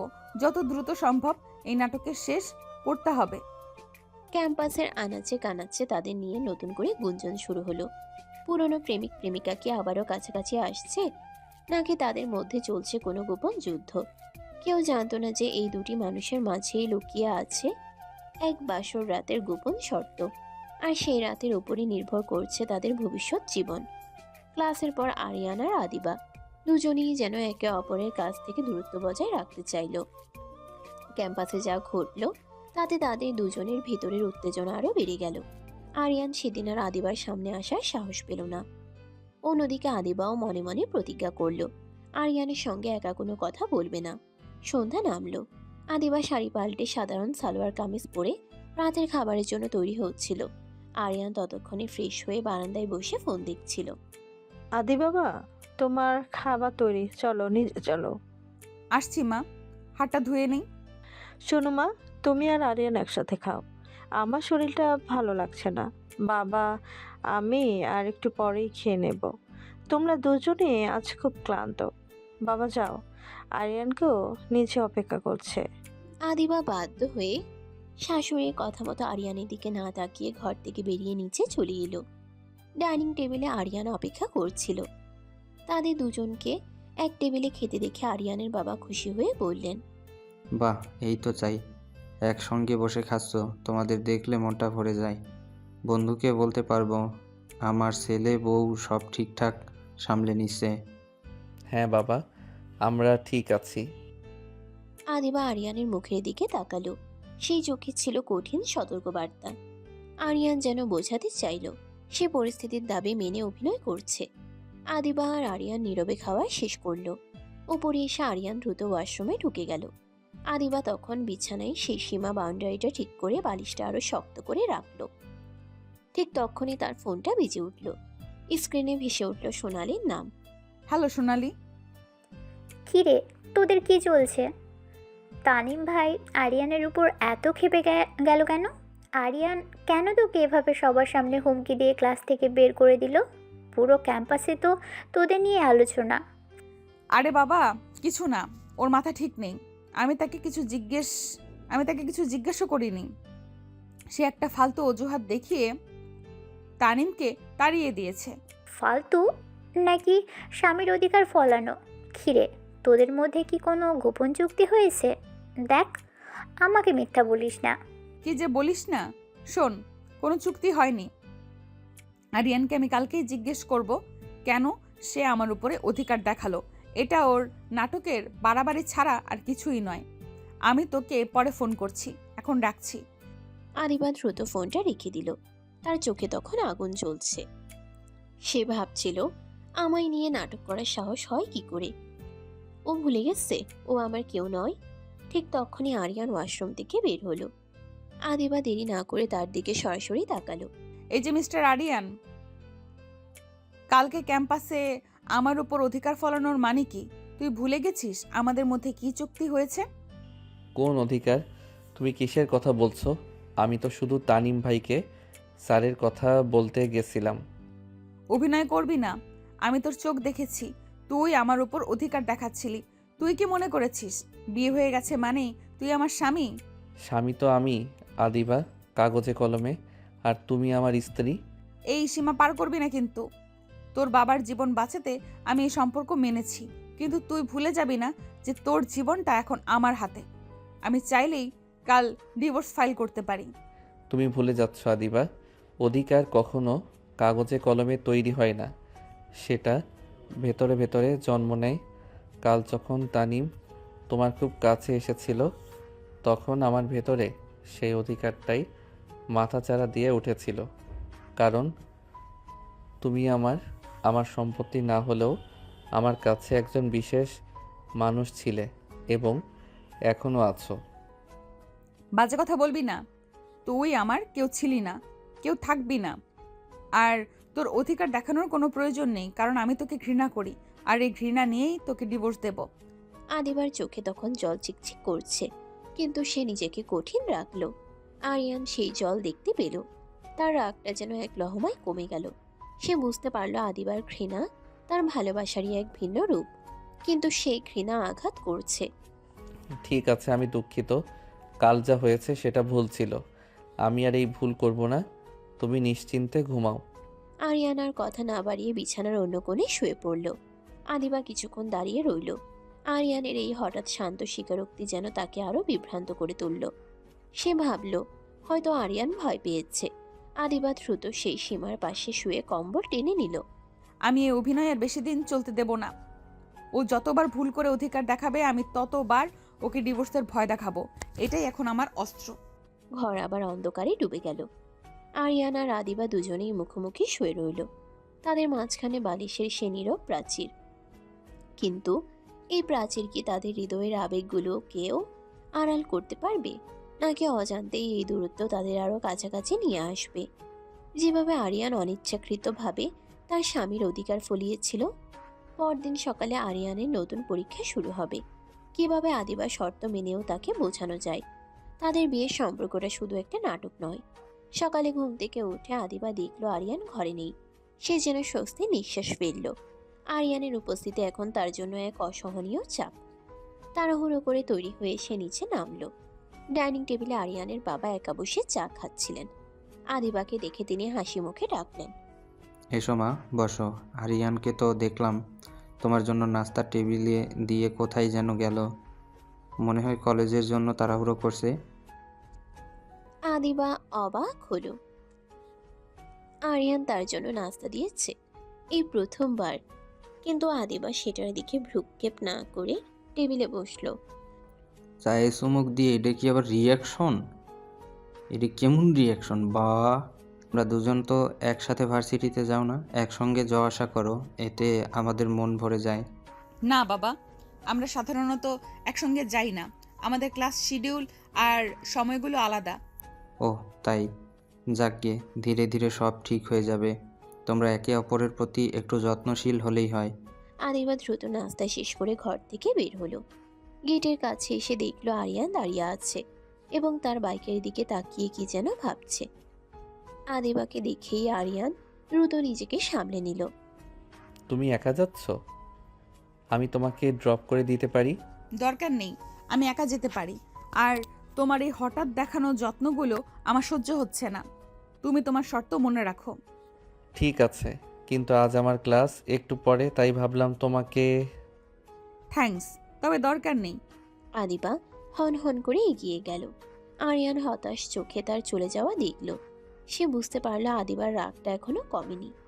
আদিবা যখন রিক্সা করে ক্যাম্পাসের দিকে যাচ্ছিল, তখন তার চোখ গেল রাস্তার পাশে একটি ক্যাফেতে। ক্যাফের ভিতরে বসে থাকা একটি দৃশ্য তার শরীর মুহূর্তেই হিম হয়ে গেল। সেখানে একটা টেবিলের কোণে বসে আছে আরিয়ান, আর তার সঙ্গে আছে একটা মেয়ে, যাকে দেখে মনে হচ্ছে আরিয়ানের থেকে বয়সে কিছুটা ছোট, এবং মেয়েটি হাসি হাসি মুখে আরিয়ানের সাথে কথা বলছে। আরিয়ান, এই মেয়েটাকে নিশ্চয়ই অন্য কোনো মেয়ের সঙ্গে প্রেম করছে। আমি তো জানতামই এই ছেলেটার স্বভাব কোনোদিন বদলাবে না, বিয়ের পরেও এই কাজ। আর এবার ভেতরের রাগটা যেন আরো 1000 গুণ বেড়ে গেল। তার মনে পড়ে গেল অতীতের সেই কালো দিনটির কথা, যখন আরিয়ান তাকে বলেছিল সে অন্য কাউকে ভালোবাসে। আর এবার রিক্সা থামিয়ে দ্রুত ক্যাফের দিকে এগিয়ে গেল। সে ক্যাফের ভেতরে ঢুকতেই আরিয়ান তাকে দেখে চমকে উঠল। আরিয়ান কিছু বলার আগেই আদিবার রাগ আর অপমানে তার দিকে তাকালো। কি হচ্ছে এসব আরিয়ান? বিয়েটা কি শুধু একটা নাটক? তুমি কি মনে করেছো তোমার এই সমস্ত নোংরামি আমি মেনে নিব? আদিবা, তুমি কি বলছো? ভুল বুঝছো তুমি। ভুল? তোর মতো চরিত্রহীন ছেলেকে চেনার পর আমি আর ভুল করতে পারি না। কে এই মেয়ে? তোর নতুন প্রেমিকা? বিয়ের পরেও তোর এই নোংরামি চলছে? আদিবার চিৎকার শুনে ক্যাফের অন্য কাস্টমাররা তার দিকে তাকালো। মেয়েটি তখন বিব্রতভাবে চেয়ার ছেড়ে উঠে দাঁড়ালো। আফু, আপনি ভুল বুঝছেন। তুমি চুপ করো। তুমি ওর সঙ্গে কি করেছো সেটা আমি ভালো করেই জানি। আরিয়ান, ডিভোর্সটা আমি কালকেই ফাইল করব। তোর মতো একজন আমার জীবনে একদিনও থাকতে পারে না। আদিবা থামো, প্লিজ শান্ত হও। আমি বলছি। আমার গায়ে হাত দিবি না, তোর ছোঁয়া আমার অসহ্য লাগে। আদিবা দ্রুত ক্যাফে থেকে বেরিয়ে এলো। তার চোখে তখন জল, বুক ভেঙে কান্না আসছে।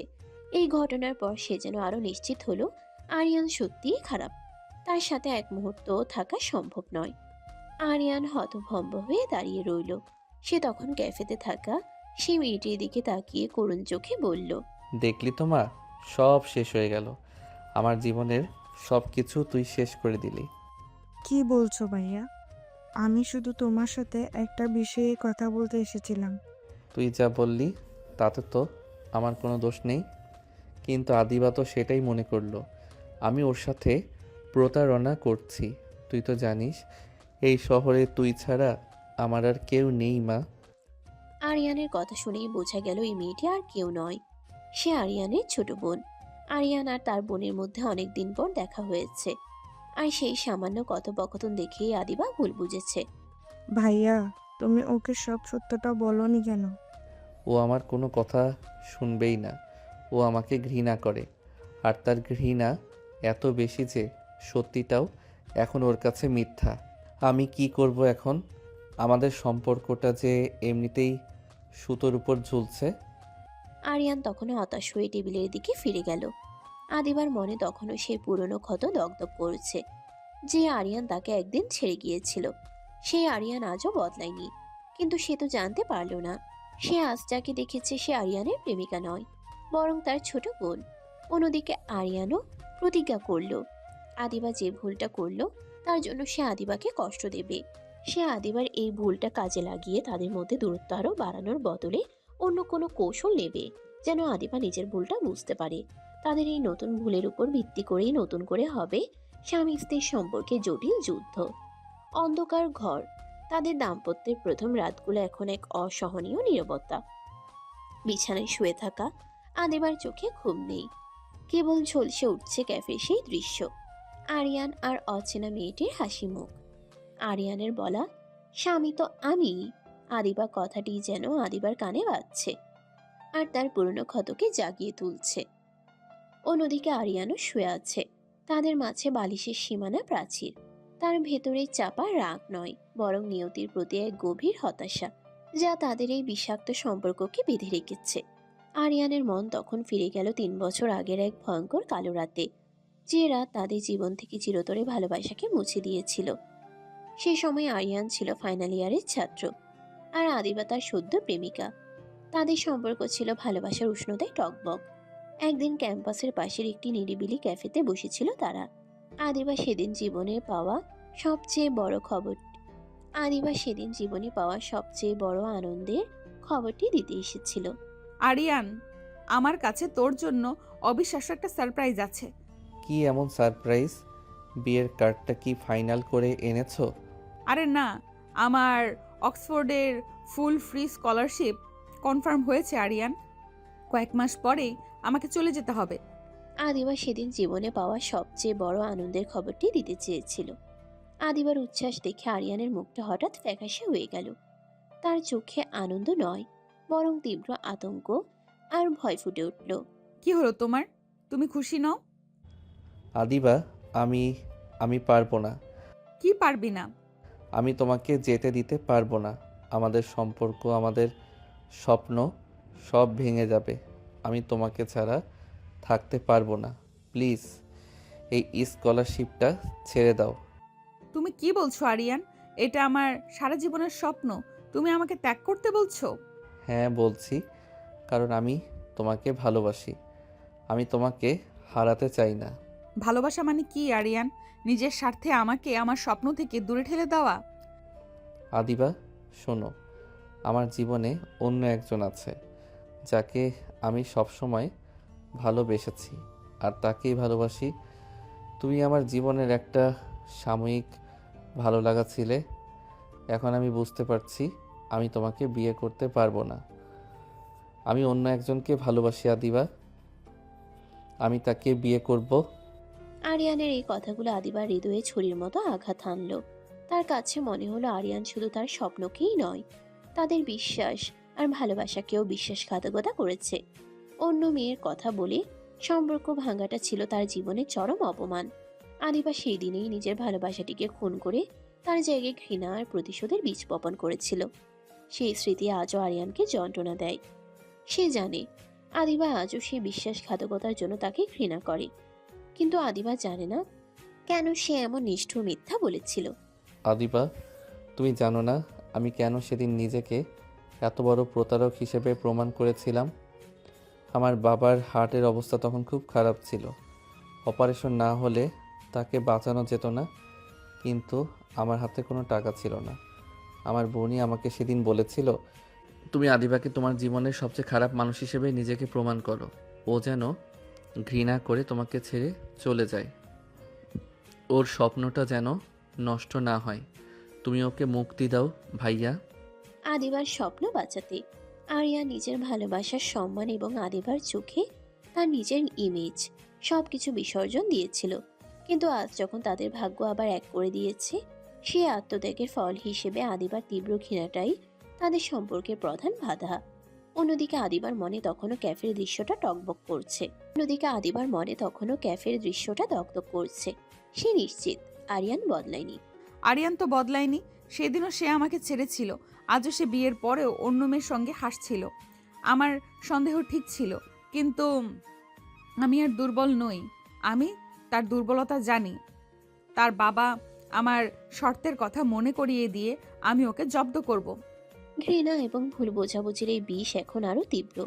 আরিয়ান চায় আদিবার এই ঘৃণা ভাঙতে, আর আদিবা চায় প্রতিশোধ নিয়ে এই নাটক থেকে মুক্তি পেতে।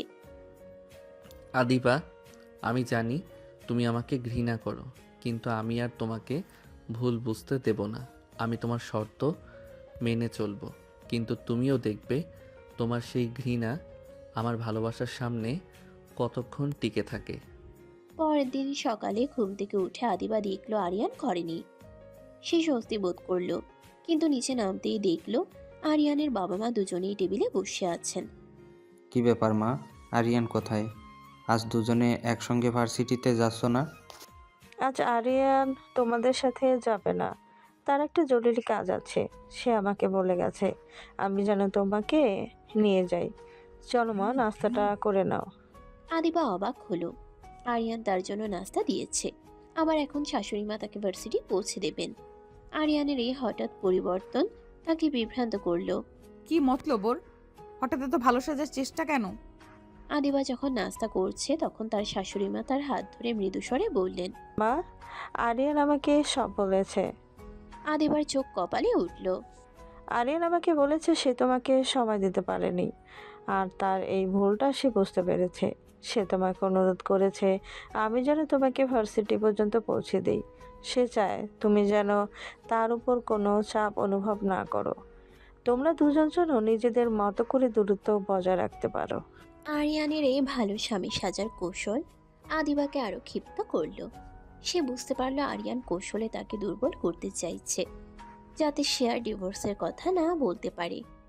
আদিবার মনে জমে থাকা ঘৃণা এখন আরো তীব্র প্রতিশোধের রূপ নিল। তাদের এই নতুন স্বামী স্ত্রীর যুদ্ধ এখন আরো জটিল পথে এগোবে। এরপর কি হবে? আরিয়ানের এই নতুন কৌশল কি আদিবার ঘৃণাকে আরো বাড়িয়ে দেবে, নাকি সে কোনোভাবে তার স্বামীর অত্যাচারের কারণ জানতে পারবে? আরিয়ানের মায়ের কাছ থেকে এই অতিরিক্ত যত্ন পেয়ে আদিবা আরও বিরক্ত হলো।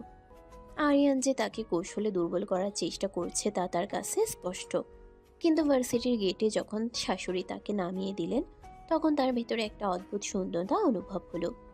এই ঘৃণা এবং প্রতিশোধের খেলায় সে যেন নিজের অজান্তেই ক্লান্ত হয়ে পড়ছে। আদিবা সারাদিন ক্যাম্পাসে স্বাভাবিক থাকার চেষ্টা করলো, কিন্তু তার মন বারবার আরিয়ান এবং ক্যাফেতে দেখা সেই মেয়েটির দিকে চলে যাচ্ছিল। ক্লাসের ফাঁকে লাইব্রেরির পাশের করিডোরে দাঁড়িয়ে সে যখন ফোন ঘাঁটছিল তখনই তার চোখ গেল দেওয়ালে সাঁটানো একটা নোটিশের দিকে। নোটিশটি ছিল outstanding students of the year অ্যাওয়ার্ডের জন্য। চোখ বুলিয়ে দেখতে গিয়ে সে হঠাৎ থমকে গেল। প্রথম পুরস্কার প্রাপ্তির সংক্ষিপ্ত জীবন বৃত্তান্তের সাথে একটি ছবি এবং তার নিচে কিছু লেখা। সাদিয়া রহমান, আরিয়ানের ছোট বোন, স্কলারশিপ গ্রহীতা USA। জনাব আরিয়ান রহমানের ফাইনাল ইয়ার স্টুডেন্ট, ছোট বোন, পরিবারের একমাত্র সদস্য যিনি তার ভাইকে পড়াশোনায় সাহায্য করেন। আদিবার পৃথিবীটা যেন এক লহমায় স্থির হয়ে গেল।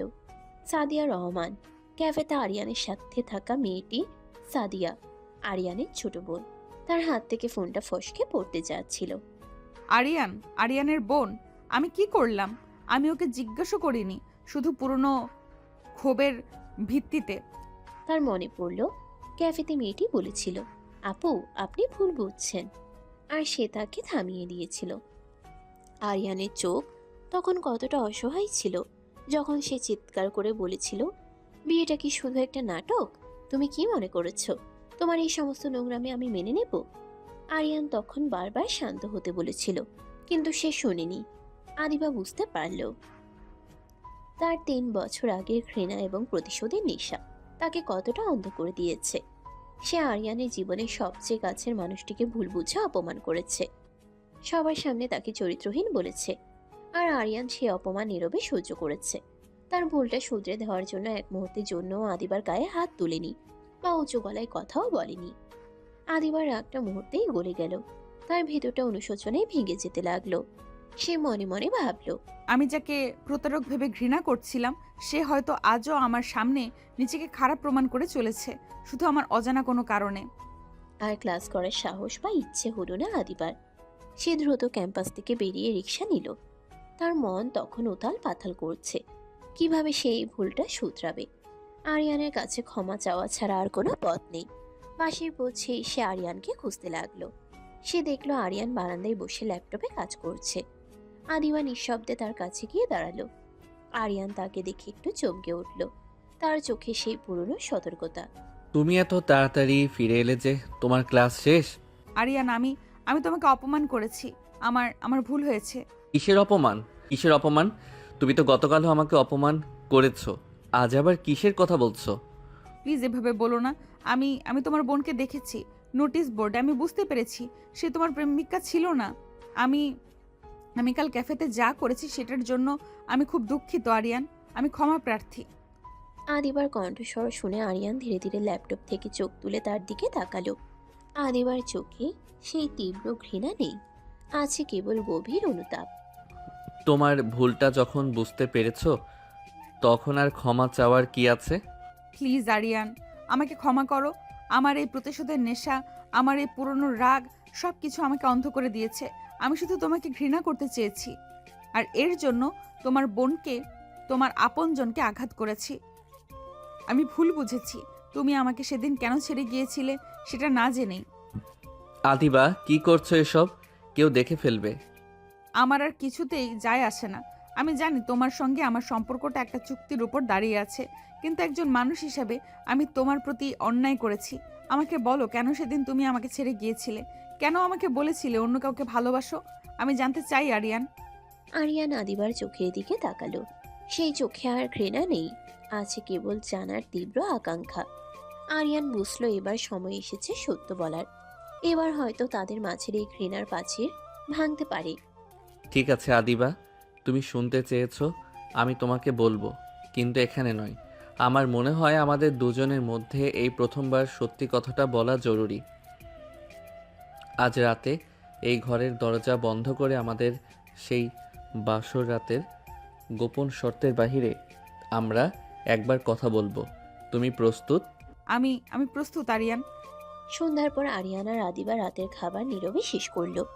উপরে ঘরে এসে আদিবা আর সেই বালিশের সীমানা টানলো না। সে দেখলো আরিয়ানও দ্রুত ওয়াশরুমে গেল না। সে টেবিলের কাছে গিয়ে দাঁড়ালো। ঘরের আলোটি ডিমেস্ট করে দেওয়া হলো। আমি তোমার জন্য অপেক্ষা করছি আরিয়ান। ভালো, কারণ আমি আর কোনো ভুল বোঝাবুঝি নিয়ে বাঁচতে চাই না।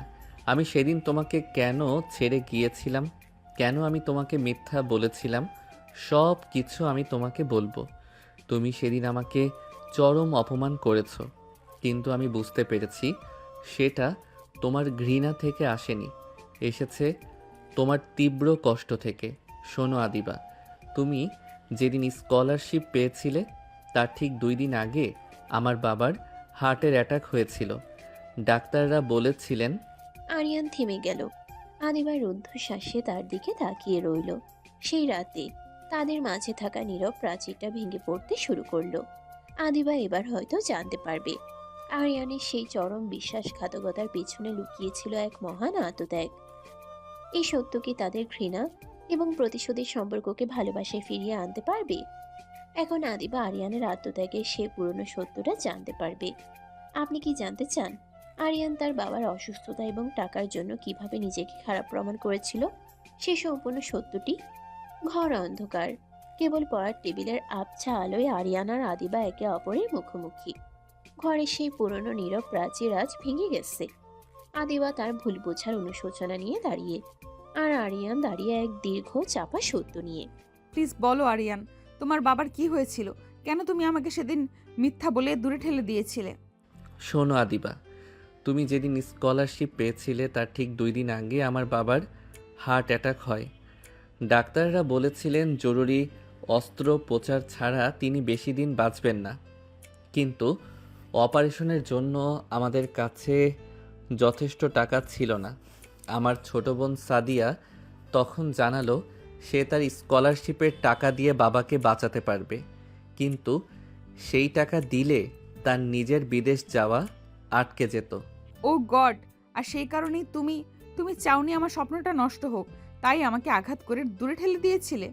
হ্যাঁ, প্রথম কারণ সেটাই ছিল। আমি চেয়েছিলাম তুমি আমাকে ঘৃণা করে হলেও তোমার স্বপ্ন পূরণ করো। আমি আমার বাবার জীবন আর তোমার স্বপ্ন দুটোর মাঝখানে আটকে গিয়েছিলাম। আদিবার চোখ জলে ভরে উঠল। ঘৃণা ধীরে ধীরে গভীর মায়ায় পরিবর্তিত হলো। সে এগিয়ে গিয়ে আরিয়ানকে ছুঁতে চাইল, কিন্তু আরিয়ান হাত সরিয়ে নিল। তার চোখে এখন অন্য এক দৃঢ়তা। কিন্তু আসল সত্যটা এর থেকেও গভীর আদিবা। বাবার জীবন বা তোমার স্বপ্ন সেগুলো শুধু অর্ধেক কারণ। মানে আর কি কারণ ছিল? আমি তোমাকে হারাতে চাইনি আদিবা। সেদিন তোমাকে অন্য মেয়ের কথা বলেছিলাম, কারণ আমি জানতাম তুমি আমাকে ঘৃণাই করবে, আর তোমার এই ঘৃণা তোমাকে স্কলারশিপ নিয়ে চলে যেতে সাহায্য করবে।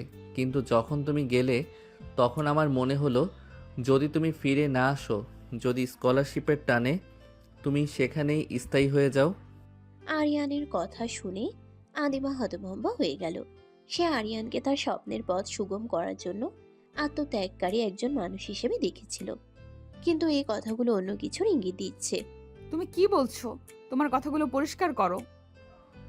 শোনো, সাদিয়া যখন তার টাকা দিয়ে বাবাকে বাঁচালো তখন আমার মাথায় একটা চিন্তা এলো। আমাদের সমাজের একটা নিয়ম আছে, যদি কোনো মেয়ে বিদেশে পড়তে যায় এবং সেখানে বিয়ে না করে তবে তার পরিবার প্রায় সময়ই তাকে দেশে ফিরে বিয়ে দিতে চায়। আর তুমি ছিলে আমার বাবার পুরনো বন্ধুর মেয়ে। আমার বাবা তোমাকে প্রথম দেখেই পছন্দ করতেন। আমি বাবাকে বললাম তুমি যেন ফিরে আসার পর কোনোভাবেই অন্য কারো স্ত্রী না হও। আমি বাবাকে দিয়ে পরিকল্পনা করে তোমার বাবার কাছে বিয়ের প্রস্তাব পাঠাই। আমি জানতাম তোমার বাবা সহজে রাজি হবেন না, তাই আমি এমন একটি শর্তের ব্যবস্থা করি যা তুমি চাইলেও ফেরাতে পারবে না। বাবার অসুস্থতার অজুহাত দেখিয়ে আমি তোমাকে এই বিয়েতে বাধ্য করি। আমি তোমাকে চিরদিনের জন্য আমার করতে চেয়েছিলাম আদিবা। আমি তোমাকে আর একবারও হারাতে চাইনি। আমাদের এই বিয়েটা বাবার জীবন বাঁচানোর যতটা প্রয়োজন ছিল তার চেয়ে বেশি প্রয়োজন ছিল তোমাকে আমার কাছে ধরে রাখার জন্য। আরিয়ানের এই স্বীকারোক্তি শুনে আদিবার সারা শরীর শিউরে উঠল। তার মনে হলো সে যেন এক শীতল ষড়যন্ত্রের শিকার। যে বিয়ে সে বাবার জীবন বাঁচাতে মেনে নিয়েছিল, সেই বিয়ের পেছনে ছিল আরিয়ানের এক সুপরিকল্পিত কৌশল। এটা এটা ভালোবাসা নয়, এটা অধিকার ফলানো, এটা জোর করে আটকে রাখা। তুমি আমার জীবন নিয়ে খেলা করেছো আরিয়ান। আদিবা প্লিজ শোনো, এটা খেলা ছিল না, এটা ছিল আমার চরম ভালোবাসার আত্মরক্ষার শেষ চেষ্টা। আমি জানি আমার এই কৌশল তোমাকে আরও কষ্ট দেবে, কিন্তু তুমি যদি ফিরে এসে অন্য কাউকে বিয়ে করতে তবে আমি বাঁচতে পারতাম না। তুমি আমাকে বিশ্বাস করোনি। তুমি জানো না, আমি যদি তোমাকে ভালোবাসতাম তবে দূরে থেকেও আমাদের সম্পর্ক টিকিয়ে রাখতাম। আমার স্বপ্ন পূরণের পর আমি তোমার কাছেই ফিরতাম, কিন্তু তুমি আমাকে চরিত্রহীন প্রমাণ করে দূরে ঠেলে দিলে। আর আজ বলছো ভালোবাসার জন্য এই ষড়যন্ত্র করেছো। তুমি আমার ঘৃণাটাকে বিশ্বাস করেছো, আমার ভালোবাসাকে নয়। আমি জানি ভুল করেছি, কিন্তু এখন তুমি সব জানলে। এবার বলো, তুমি কি আমাকে ঘৃণা করবে নাকি আমাদের এই সম্পর্ককে আরেকটা সুযোগ দেবে?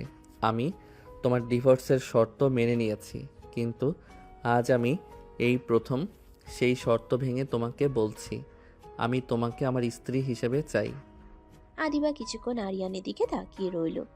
তার মনে একদিকে ক্যাফের ভুলের অনুতাপ, আর একদিকে আরিয়ানের এই কৌশলী পদক্ষেপের জন্য তীব্র ক্ষোভ।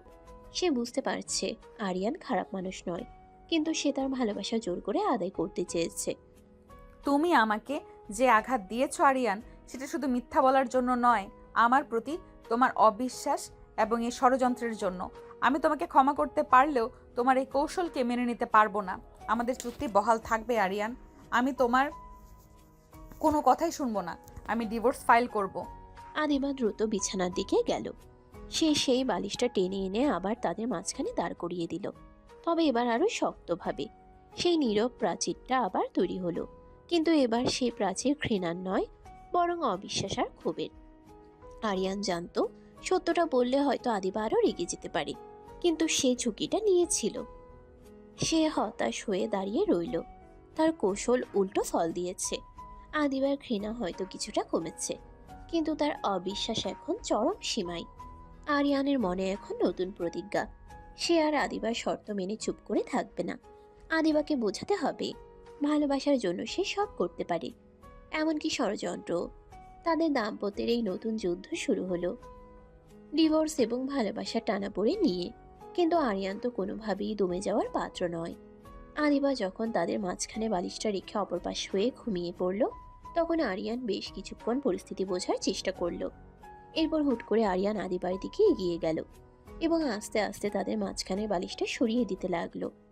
আরিয়ান ভেবেছিল হয়তো আদিবা ঘুমিয়ে পড়েছে, কিন্তু আরিয়ান জানে না আদিবা এখনো সজাগ রয়েছে। আদিবা সবে অনুভব করতে পারছে যে আরিয়ান আস্তে আস্তে তার কাছে আসছে, কিন্তু তারপরেও সে কিছু বলছে না। সে শুধু মনে মনে হাসছে। আরিয়ান আদিবা আর তার মাঝখানের বালিশ সরিয়ে অন্যদিকে ছুঁড়ে মারল এবং আদিবার মাথাটা নিজের হাতের উপর নিয়ে আদিবাকে পিছন থেকে জড়িয়ে ধরল। আরিয়ান যখন আদিবাকে পিছন থেকে জড়িয়ে ধরে, তখন আদিবা চমকে ওঠে না, কারণ সে জানে আরিয়ান তার কাছে আসছিল। কিন্তু এটা জানার পরেও সে চুপ করেছিল। সে শুধু বোঝার চেষ্টা করছিল আরিয়ান কি করতে চাইছে। আরিয়ান যখন পেছন থেকে আদিবাকে জড়িয়ে ধরে, তখন আদিবা একটু নড়চড়ে উঠে। এরপর আরিয়ান তার হাত আদিবার সালোয়ার ভেদ করে তার পেটের উপর রাখে।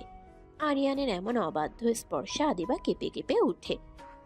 আরিয়ানের এমন অবাধ্য স্পর্শে আদিবা কেঁপে কেঁপে উঠে এবং আরিয়ান এটা বুঝতে পারে যে আদিবা কেঁপে উঠছে। বিষয়টা বুঝতে পেরে আরিয়ান হালকা করে মিষ্টি হাসলো, যেটা হয়তো আদিবা বুঝতেই পারল না। আদিবা তার অস্বস্তি অনুভব করে আরিয়ানের হাত বারবার নিজের পেটের উপর থেকে সরিয়ে দিচ্ছিল। আরিয়ান ততবারই আদিবাকে উপেক্ষা করে তার পেটে হাত দিচ্ছিল। যতবার হাত সরিয়ে দিচ্ছিল, একটা সময় পর আদিবা বলে উঠল, ইস, এইভাবে বারবার বিরক্ত করার কি আছে? আমাকে ঘুমাতে দিবি না নাকি তুই? আমি কি কাউকে ঘুমাতে নিষেধ করেছি নাকি? যার ঘুম পাচ্ছে সে ঘুমিয়ে যাক, আমি তো কাউকে নিষেধ করিনি। এভাবে আষ্টে পৃষ্ঠে ধরলে কিভাবে ঘুমিয়ে পড়বো? আবার বিরক্ত লাগছে। আরিয়ান, ছেড়ে দে বলছি। আর তাছাড়া তুই কি ভুলে যাচ্ছিস আমাদের মধ্যে হওয়া শর্তের কথা? আমি কিছুই ভুলিনি সোনা, আমি সব কিছুই মনে রেখেছি। কিন্তু কি বলো তো, তোমার এই শর্ত আর আমার এই ভুল বোঝাবুঝির নাটকটা না অনেক লম্বা হয়ে গেছে। তাই ভাবছি নাটকটা সমাপ্তি করা উচিত। কিসের নাটকের কথা বলছিস তুই? দেখ, নিজের ভালো চাস তো সরে যা, না হলে কিন্তু আমি ঘর থেকে বেরিয়ে যাব। তোমাকে বেরিয়ে যেতে দিলে তবে না তুমি বেরিয়ে যাবে। অনেক হয়েছে পালাই পালাই, আর না। তোমাকে আর আমি আমার কাছ থেকে পালাতে দেব না। তোমাকে আমি নিজের করে রাখবো, একদম নিজের, একদম কাছের করে রাখবো। বিশ্বাস করো, এরপর আর তুমি কোনোভাবেই আমাকে ফেলে যেতে পারবে না। বড্ড ভয় হয়েছে তোমাকে হারানোর। আরিয়ান, ছেড়ে দাও। আরে আরে, কি করছো? আদিবা আরিয়ানকে কিছু বলার আগেই আরিয়ান এক টান দিয়ে আদিবাকে নিজের আরো কাছে নিয়ে আসে। আদিবা যখন আরিয়ানের একদম কাছে চলে আসে তখন আদিবা নিজেকে ছাড়িয়ে নেওয়ার জন্য অনেক চেষ্টা করে, কিন্তু আরিয়ান সেই সুযোগটা আদিবাকে দেয় না। আরিয়ান এক হাতে আদিবার ঘাড় নির্দেশ করে হালকা করে টান দেয়। এতে আদিবা আরিয়ানের দিকে ঘুরে যায়। আদিবা আরিয়ানের দিকে ঘুরতেই হুট করে আরিয়ান আদিবার ঠোঁট নিজের দখলে নিয়ে নেয়। হুট করে এমন হয় আদিবা কিছু বুঝে উঠতে পারেনি। সে নিজেকে ছাড়ানোর অনেক চেষ্টা করে। আদিবা যখন নিজেকে ছাড়ানোর জন্য নড়াচড়া করছিল তখন আরিয়ান আদিবার জামার ভেতর দিয়ে হাত তার উন্মুক্ত পিঠে স্লাইড করতে থাকে।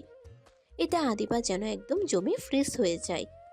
এক হাত আদিবার পিঠে স্লাইড করতে থাকে এবং অন্য হাত দিয়ে আদিবার চুলের মুঠি খামচে ধরে। আদিবা অনেক চেষ্টা করছিল আরিয়ানকে আটকানোর, কিন্তু একটা সময় পর আদিবার নিজেরও ধৈর্যের বাঁধ ভেঙে যায়। আদিবা না চাইতেও তার হাত আরিয়ানের মাথার পিছনে চলে যায় এবং আরিয়ানের মাথার চুল খামচে ধরে, এবং একটা সময় পর সে নিজেও আরিয়ানের সাথে প্রতিউত্তর রেসপন্স করা শুরু করে। আরিয়ান যখন দেখে আদিবা নিজেও রেসপন্স করা শুরু করেছে তখন সে আদিবার ঠোঁট ছেড়ে দিয়ে কিছুক্ষণ আদিবার চোখের দিকে গভীরভাবে তাকিয়ে থাকে, যেন আদিবার দৃষ্টির গভীরে সে নিজেকে হারিয়ে ফেলতে চায়। কিছু সময় পর সে আদিবার উপর হালকা ঝুঁকে আদিবার ঘাড়ের মধ্যে নিজের নাক ডুবিয়ে স্লাইড করতে থাকে। আরিয়ান যখন আদিবার একদম কাছে চলে যায় তখন আদিবা আরিয়ানের মাথার চুল এবং পিঠের শার্ট খামচে দিয়ে ধরে। এরপর আরিয়ান আদিবার একদম কানের কাছে মুখ নিয়ে ফিসফিস করে বলল, বলছি আজকে কি শর্ত না মানলে হয় না? প্লিজ আজকে আর আটকাও না। দেখো এখান থেকে নিজেকে ফিরিয়ে নিয়ে যাওয়া সম্ভব না। আমি তো পারবো না, তুমি না চাইলেও তোমাকে ছাড়ছি না, প্লিজ। আরিয়ানের এমন করুণ গলায় বলা কথা শুনে আদিবা নিজেকে আর ঠিক রাখতে পারে না। সে না চাইতেও আরিয়ানের শার্টের কলার খামচি দিয়ে ধরে নিজের একদম কাছে নিয়ে এসে আরিয়ানের নাকের ডগায় হালকা করে চুমু খায়। এতে বুদ্ধিমান আরিয়ান বুঝে যায় আদিবার অবস্থা, সে কি চায় এবং তার উত্তর। আরিয়ান আর দেরি না করে নিজের শার্টের বোতামে হাত দিয়ে শার্টের বোতাম খুলতে থাকে। হঠাৎ করে আরিয়ানকে নিজের সামনে শার্ট খুলতে দেখে আদিবা অন্যদিকে দৃষ্টি রাখে। আরিয়ান আদিবার এই অবস্থা দেখে দুষ্টু হাসে এবং আদিবার একদম কানে কানে বলে, সমস্যা নেই, তুমি দেখতে পারো, কিছুক্ষণ পরে অনুভব করতে পারবে, এতে আমি কিছু মনে করব না। চাইলে তুমিও তোমারটা খুলতে পারো, এতেও আমি কিছু মনে করব না। আরিয়ানের কথা শুনে আদিবা আরিয়ানের মাথার চুল শক্ত করে খামচে ধরে জাগাতে থাকে। এরপর আরিয়ান আর দেরি না করে আদিবার একদম কাছে চলে যায় এবং আস্তে আস্তে আদিবার মধ্যে হারিয়ে যায়। বেশ লম্বা সময় ধরে আরিয়ানের উন্মুক্ত বুকের উপরে বাচ্চাদের মতো শুয়ে আছে আদিবা। তাদের দুজনের শরীরে কোনো কাপড় নেই। আরিয়ান আদিবার কপালে হালকা করে চুমু খেয়ে বলল, ধন্যবাদ আদিবা, আমাকে ক্ষমা করার জন্য, আমাকে আবার একটা সুযোগ দেওয়ার জন্য, আমার ভালোবাসাটাকে গ্রহণ করার জন্য, আমাকে নিজের অস্তিত্বে মিশে যাওয়ার জন্য তোমাকে অসংখ্য ধন্যবাদ। আমার জীবনে আসার জন্য, আমার জীবনটাকে এত সুন্দর করে সাজিয়ে দেওয়ার জন্য, আমার অসম্পূর্ণ জীবনটাকে সম্পূর্ণ করার জন্য তোমাকে অনেক অনেক অনেক ধন্যবাদ। কি বলবো বলো? ভালোবাসি যে, না চাইলেও তো আর আলাদা করতে পারি না নিজের অস্তিত্ব থেকে তোমাকে। তুমি যে মিশে আছো আমার সমস্তটা জুড়ে। ভালোবাসি প্রিয়, অনেক অনেক অনেক বেশি ভালোবাসি। আর কখনো তোমাকে কোনো কষ্ট পেতে দেব না, তোমাকে আর কখনো মন খারাপ করতে দেব না। তোমার ভালো লাগা, ভালোবাসার দায়িত্ব আমার, শুধুই আমার। কথাটি বলে আরিয়ান আদিবাকে হালকা করে জড়িয়ে ধরে চোখ বন্ধ করে। হয়তোবা দুই পাখি এখন ঘুমিয়ে যাবে। সমাপ্ত।